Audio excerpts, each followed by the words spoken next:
Hola and welcome to FM21. We're in the beta, it's finally here, and we are going to be doing a career that's very close to my heart. I'm from Manchester, I'm a Man United fan.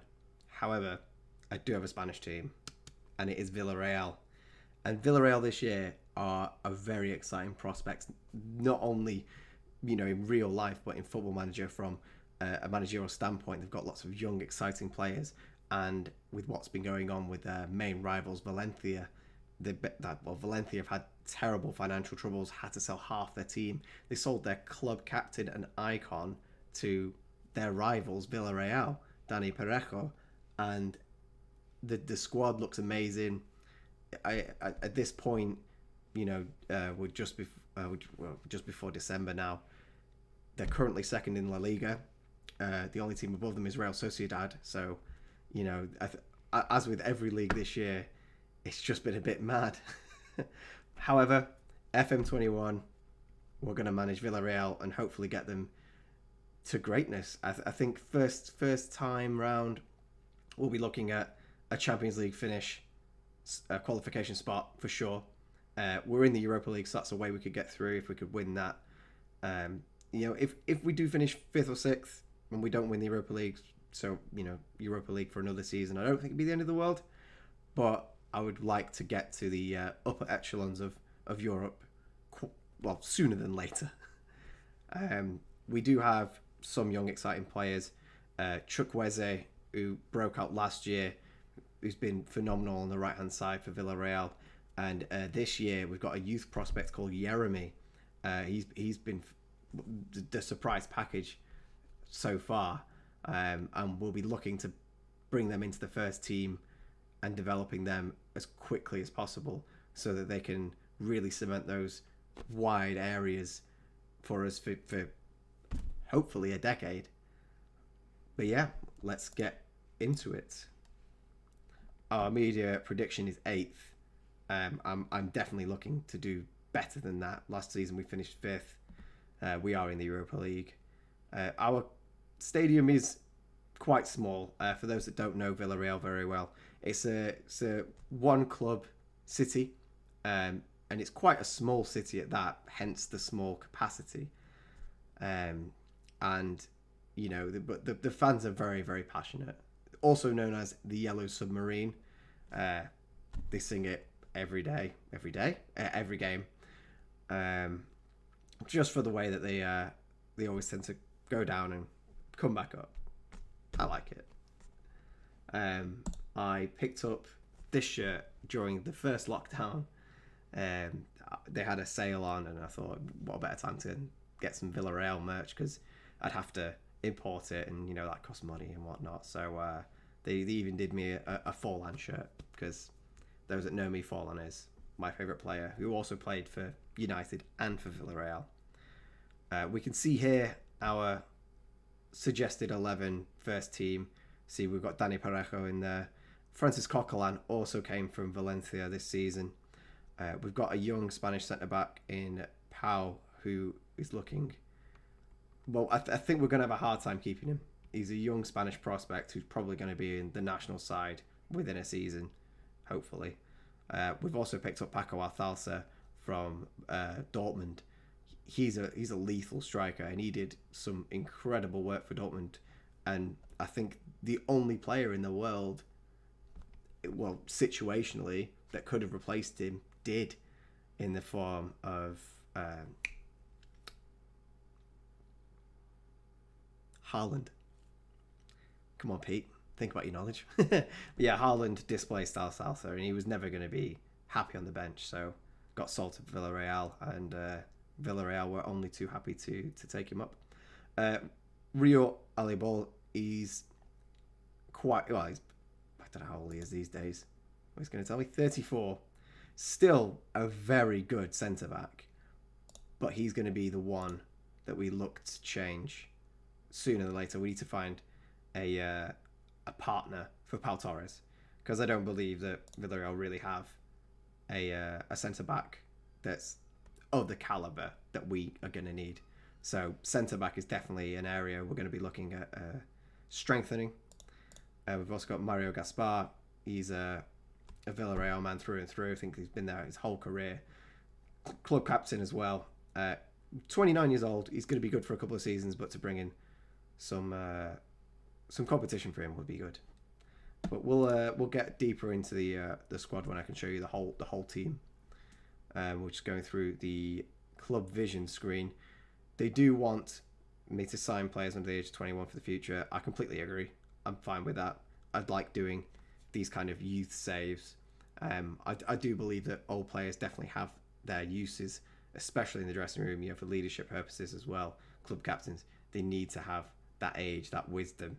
So I won't be having a massive clear out of all the over 30s of the club, but I will be looking at their future prospects and players that are maybe 18, 19 that have got a lot of development in them, so we can get the last few seasons out of the older players and then bring in those younger players as and when they're ready.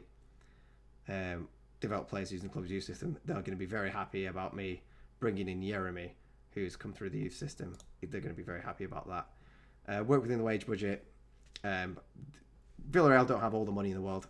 They're not a particularly rich club, especially for where they are. I mean, finishing 5th last season in La Liga, they were knocking on the door of Champions League spots.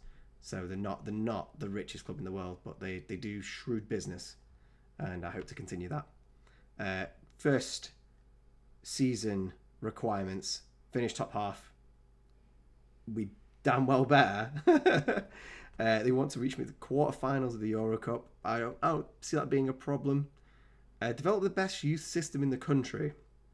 I'm assuming that that's going to be a difficult challenge. Luckily, there's no. They've given me. Oh, hang on. They've given me 4 years to develop the best youth system in the country. And the La Masia at Barcelona is going to have some work out doing, but we'll see how we can do with that. But yeah, I'll get into it and I'll show you the squad. So here's the full squad on the team report squad depth screen. I'll probably be looking at a 4-3-3 with a holding midfielder as a mainstay, vertical tiki-taka, tactic. Just because it really seems to be favoured in Football Manager, and it does play to our strengths. It allows Coquelin or Parejo to play in a deeper role. We've got Vicente Iborra, who's an absolute beast. He's going to help marshal that midfield. It will be an area where we look at bringing in a player, because that seems very light to me. I know that there's more players in there, but they're not of the caliber that we'd like. Manu Trigueros, who's been at the club, I think this star rating doesn't really reflect his ability as a player. I think he's better than that. So we're going to have to wait and see. But I'm not particularly happy with 2.5 stars, especially compared to our first team starters here. And they're all kind of getting on a bit. We do have an aging side, and that is going to be one of the main difficulties in this save, is balancing that aspect of when's the right time to start phasing out a player and see who the young players are that we can bring through. It might mean that we end up getting rid of some of these players. We'll start at the back. We've brought in Rulli, Geronimo Rulli, who's an excellent goalkeeper. 28. We still have Sergio Asensio, who's been Villarreal's goalkeeper for at least 5 years. Very good goalkeeper. We're going to have a bit of competition between these two. Rulli has the age advantage, but I think for now we're just going to split the responsibility between the two of them, see who ends up getting a run of form going, and we'll stick with that. I'll probably give Asensio the benefit of the doubt and start him, just because he's got that age and he's been at the club a lot longer. He's got a lot more authority than Rulli will. But he's a great second to have, so that's no problem. Goalkeeping position, I'm not really worried about. One gets injured, I'm more than happy to have the other in the team. We'll go left back. We do have Alberto Moreno, who most of you remember from his Liverpool days. He's come back from that terrible injury. He's still only 27. He feels like he's been around forever. But he's still a good option at left back. We've got him and Jaime Costa, 32 years old, probably going to be one of, well, if this season's not his last, the next season will be. So at the moment, those two are our starting left backs. At right back, we've got our captain Mario Gaspar, and behind him we have Ruben Pena. He's okay. It's not a position I'm overly worried about, but I think this whole squad, well, particularly the bottom half of it here, midfielder and straight, it all needs looking at. It all needs addressing, because that aging squad, we need to freshen it up with some young blood. Centre back is where I have my main issues. I don't know who you are. So Sophine Chakla. Sophine Chakla. Sure, go with that. 27-year-old Moroccan, doesn't look great. He's okay. I'm not a big fan of Funes Mori. Maybe that's real life bias coming into this, but I don't think either of them are good enough for Villarreal. And with Rui Albiol getting on in his years, we're going to need a partner for Pau Torres. Simple as that.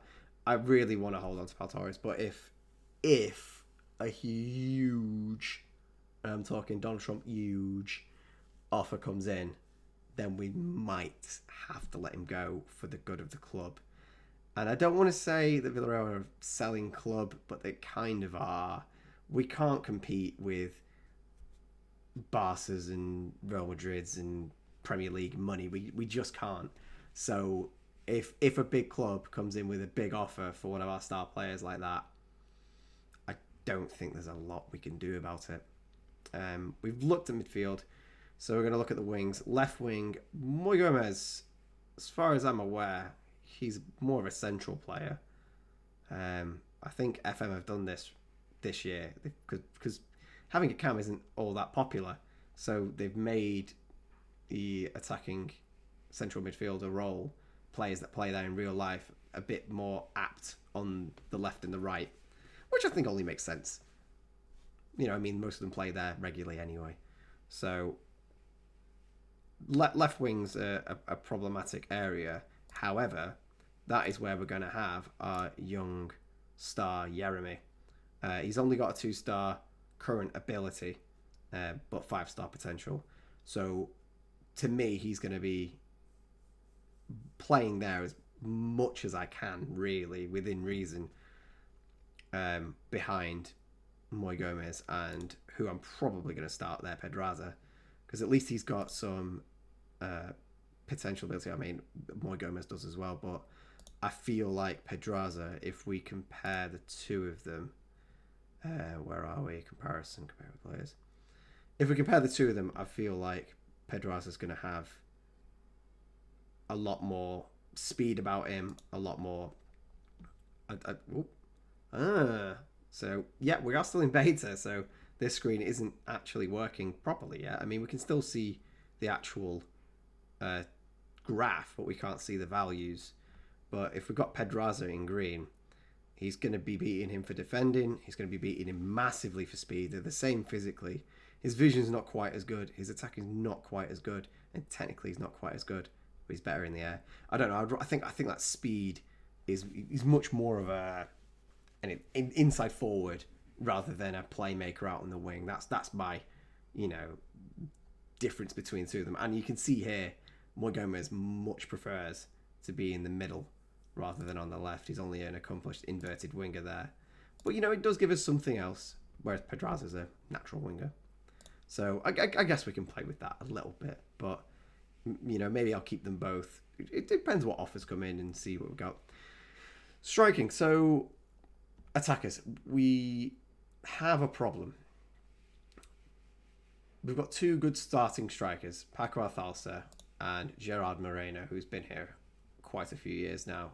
I like them both. They're both good at what they do. So having those two as our starting strikers, great. So it's like the same situation with our goalkeeper. I don't mind who bangs in the goals as long as one of them does it. Our main problem is after that, Carlos Bacca. He's on 65 grand a week, which is the biggest contract that we have out. And for an impact sub who's 33 years old, I know he's got good finishing, but I would rather ship him off if we can. I don't even particularly want that much for him. I'd just rather get the wage bill down and gives me some room in the transfer market because we still don't know how much I have to spend yet. Right wing, Chukwueze is going to be the starter for me there. As you can see, bags of potential. His acceleration and his pace are excellent. Technique, great. Dribbling, really good. Got to improve his finishing, but that's fine. He's got 5-star potential. At 21 years old, he's another one that we're going to have to be fighting off the big clubs to keep. I'd be much. Oh, to be fair, I don't think I could pick if it was between him or Pau Torres to leave. I don't know. I really don't know. But anyway, that's a quick summary of the squad that we have right now. I will be making changes. So as a quick pick for the first 11 with the team that I've got to work with, I'll probably line it up like this. I will add more tactical variations after this episode. We'll be looking for 3 to bounce around with.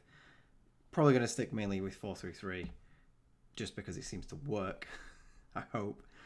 But there seems to be a small glitch with Asensio's star rating, because it's definitely not 1.5. It should be at least 3.5, but I hope that's not right.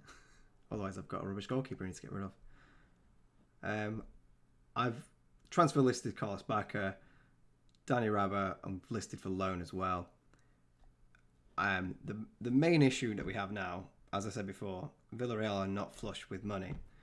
We've got a £13.7 million transfer budget, which is something. I can work with that.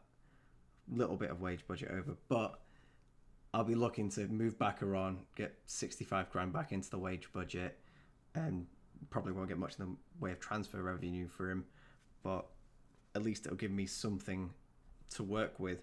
We've got a strong squad for now. For the foreseeable future, I think we're okay, but I do need to start working on it. I'm more worried about strength in depth with midfield. If we lose Dani Parejo or Coquelin, we will be in a bit of trouble, I think. I mean, they're all old as well. So we've really got to look after these senior gentlemen of the team. But yeah, that's it. We'll resume on our first game of the season, which is... Where is that? Schedule, of course it is. We've got a couple of friendlies. I'll do them on my own. But yeah, Sevilla at home is our first game of the season, followed by Levante away and Cadiz at home. I'll probably do Sevilla and Levante. Gives you an idea of a stronger team, us playing at home, and then Levante, a weaker team away. Cadiz should be a formality. And then the episode after, we'll do Barcelona and Elche away. So some good games coming up. Kind of in the deep end, 2 big rivals quite early on. Atletico Madrid not too far behind it either. But yeah, wish me luck, and I'll see you next time.